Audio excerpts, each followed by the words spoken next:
विद्यार्थी मित्रांनो, previous lecture मध्ये आपण डिफरन्शिएशन चॅप्टरची क्वेश्चन बँक सॉल्व्ह करणं स्टार्ट केली होती आणि आपण सेकंड टॉपिक हा स्टार्ट केला होता 2 मार्क्स वाला. 2 मार्क्स वाले आपले 3 प्रॉब्लेम झाले होते. आज आपण रिमेनिंग प्रॉब्लेम घेऊ. सो राइट डाउन,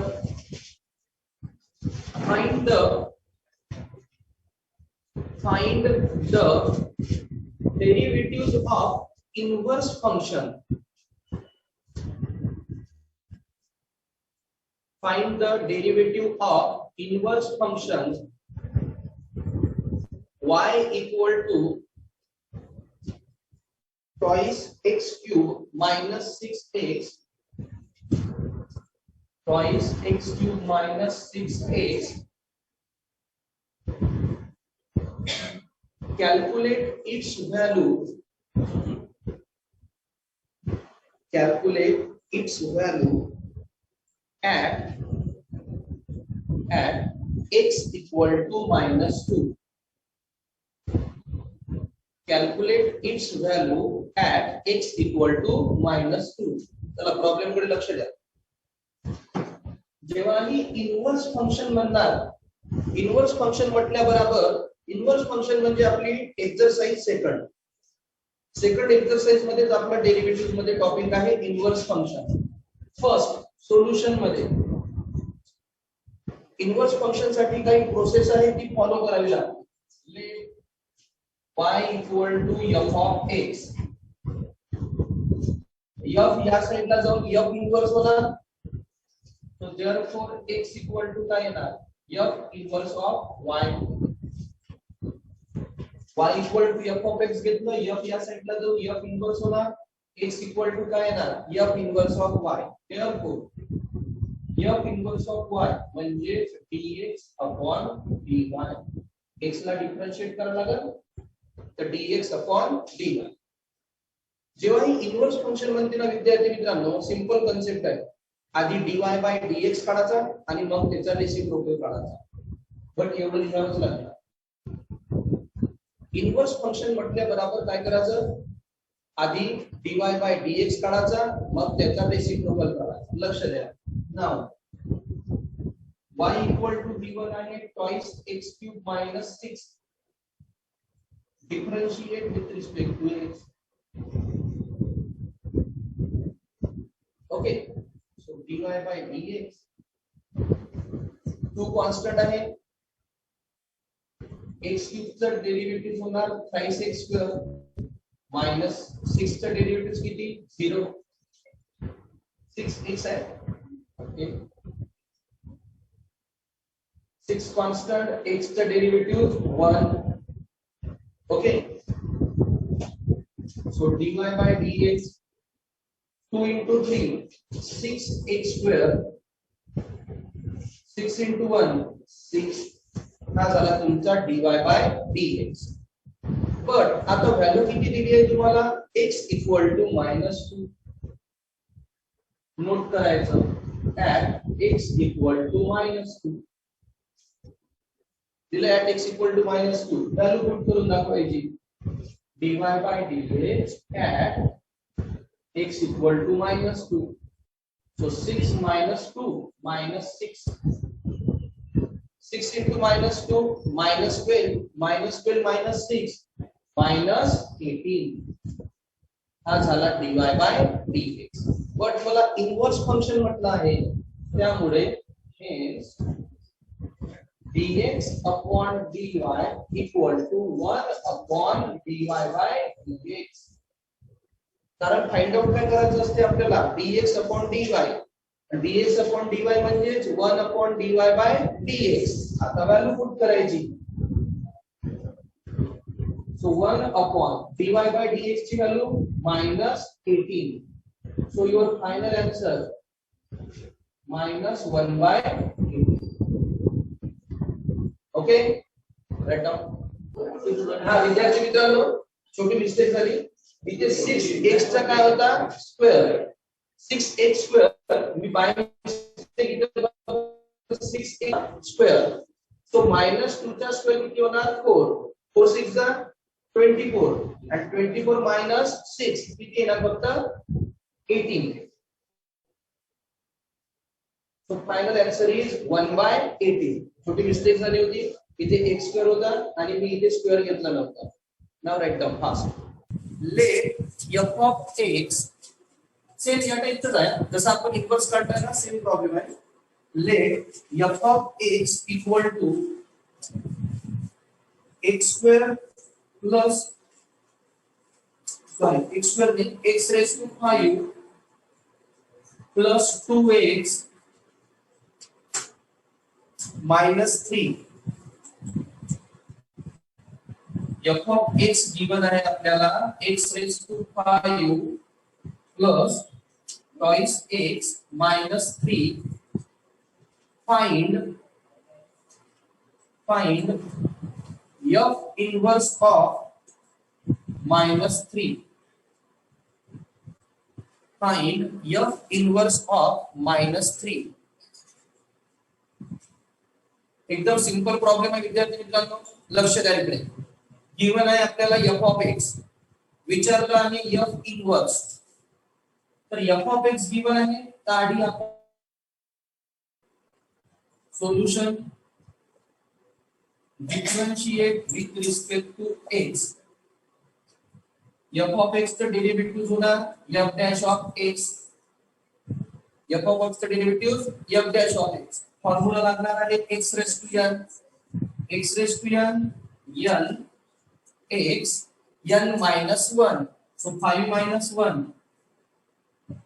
2 काय आहे कॉन्स्टंट, x चं डेरिव्हेटिव्ह आणि 3 चं डेरिव्हेटिव्ह 0 कारण 3 कॉन्स्टंट आहे. So f dash of x 5x raise to 4 plus 2. त्यानंतर f डॅश ऑफ x भेटला, f डॅश ऑफ 3 काढू. Now f dash of minus 3 आहे ना ते, f dash of minus 3.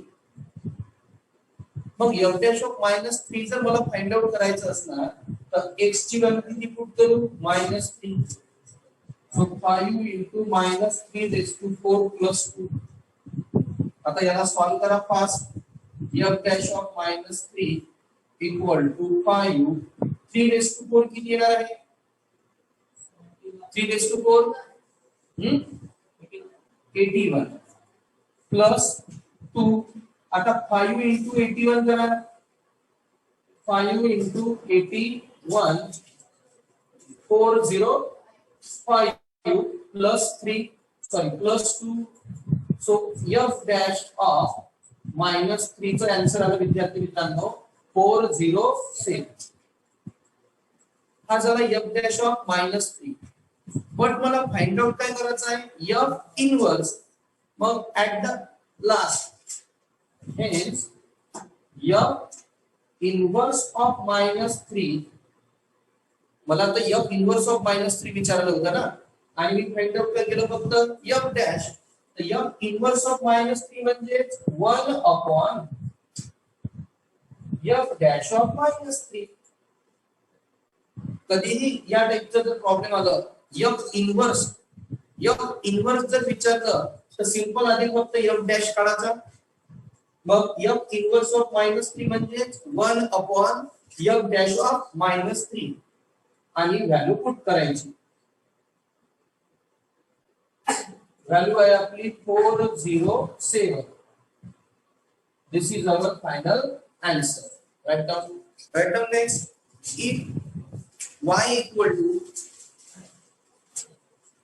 if y equal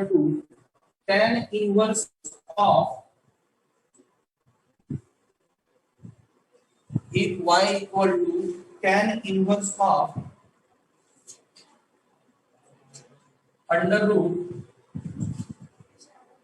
1 plus cos x upon 1 minus cos x,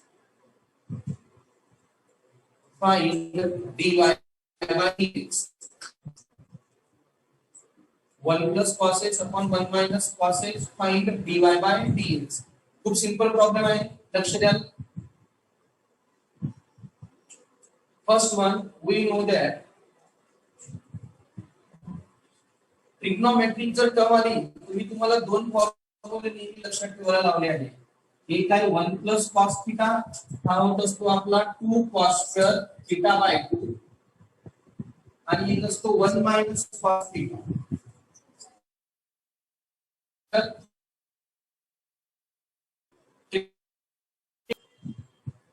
हे दोन फॉर्म्युले mostly use होतात. Now y equal to tan inverse of under root of, आता जिथे 1 plus cos x आहे त्या ठिकाणी येणार 2 cos square x by 2 upon 2 sin square x by 2. 2 get cancel. Tan inverse of under root of cos square upon sin square काय होणार बे, cot square x by 2.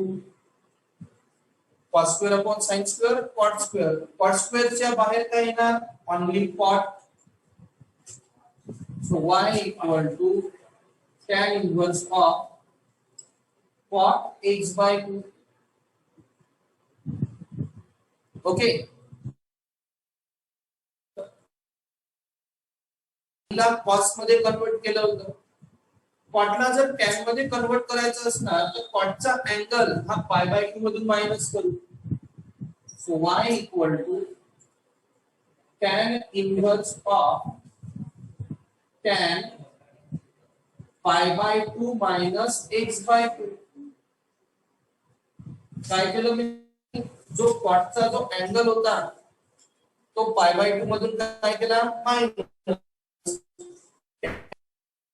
Differentiate with respect to x, y चा derivative dy by dx.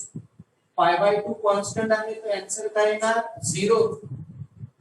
Pi by 2 constant answer 0. Sine कोणते, minus, म्हणजे 1 bye 2 constant आहे, 1 bye 2 constant आहे आणि x चा डेरिव्हेटिव्ह काय येणार, 1.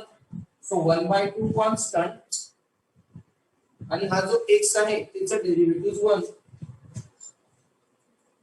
So 0 minus 1 by 2, final answer is minus 1 by 2. Write down. x equal to sin theta, if x equal to sin theta, y equal to tan theta, y equal to tan theta, find dy by dx. आपल्याला x equal to v1 आहे sin theta, y equal to tan theta आणि value find out करायची आहे dy by dx. See here carefully, x ची value sin theta given आहे, so differentiate with respect to theta. x चा derivative येणार dx by d theta आणि sin theta चा derivative येणार cos theta. y equal to किती given आहे, tan theta. Differentiate with respect to theta. y चा derivative dy by d theta आणि tan theta चा डेरिव्हेटिव्ह येणार sec square theta. Now find out काय करायचं आपल्याला, dy by dx. मग dy by dx करायचं आहे तर आधी आपण dy ची टर्म लिहितो. dy ची टर्म कोणती आहे, dy by d theta. dx ची term dx by d theta. Check करा, d theta गेट कॅन्सल, आला बरोबर dy by dx. बट जेव्हा एखादी term with respect to another function जर डिफरंशिएट असली तर हे तुम्हाला अप्लाय म्हणजे dy by d theta आणि dx म्हणजे dx by d theta. आता व्हॅल्यू पुट करू. dy by d theta ची व्हॅल्यू किती आहे, sec square theta cos theta. याला जर आणखी मॉडिफाय करून जर सॉल्व केलं, sec square theta as it is 1 by cos. 1 by cos म्हणजेच काय होणार, sec theta. cos अपॉन मध्ये आहे ना, 1 by cos काय होते, sec. So sec square into sec theta. Final answer is sec cube theta. Write down. Differentiate problem लिहा, खूप सिंपल प्रॉब्लेम आहे. Differentiate sine square of sine inverse of sine inverse of x square. Differentiate sine square of sine inverse of x square. लक्ष द्या problem कसं करायचं. Solution let y equal to आधी मी as it is problem note केलं. हा sine square आहे म्हणजे या पूर्ण टर्मचा स्क्वेअर आहे हा. हे बघा साइन स्क्वेअर x असलं तर यालाच मी साइन x चा होल स्क्वेअर लिहू शकतो. साइन स्क्वेअर x ला काय लिहू शकतो मी साइन x चा होल स्क्वेअर. बट हाच साइन x स्क्वेअर असला तर असं लिहू शकत नाही. साइन स्क्वेअर x असला म्हणजे साइन x चा होल स्क्वेअर. पण साइन x स्क्वेअर असला असं लिहिता येणार का? बिलकुल नाही. आता बघा हा स्क्वेअर आहे यालाच मी sine inverse of x square चा काय लिहू शकतो स्क्वेअर. ही पूर्ण टर्म झाली ना. तर साइन स्क्वेअर म्हणजे याचा काय झाला होल स्क्वेअर. साइन आणि साइन इनवर्स काय होऊन जाणार कॅन्सल. काय राहिला आपला x स्क्वेअर चा स्क्वेअर म्हणजेच y इक्वल टू काय x रेज टू 4. म्हणजे जे एकदम कॉम्प्लिकेटेड प्रॉब्लेम दिसत होतं त्याला किती सिम्प्लिफाय केलं. आता याला सॉल्व करू. Differentiate with respect to x. So dy by dx x raised to 4 चं डेरिव्हेटिव्ह 4x cube. इथे विद्यार्थी मित्रांनो आपला डिफरन्शिएशन या चॅप्टरचा सेकंड टॉपिक म्हणजे 2 मार्क्स वाले प्रॉब्लेम खतम झाले आहेत. नेक्स्ट लेक्चर पासून आपण 3 मार्क्स वाले प्रॉब्लेम स्टार्ट करू.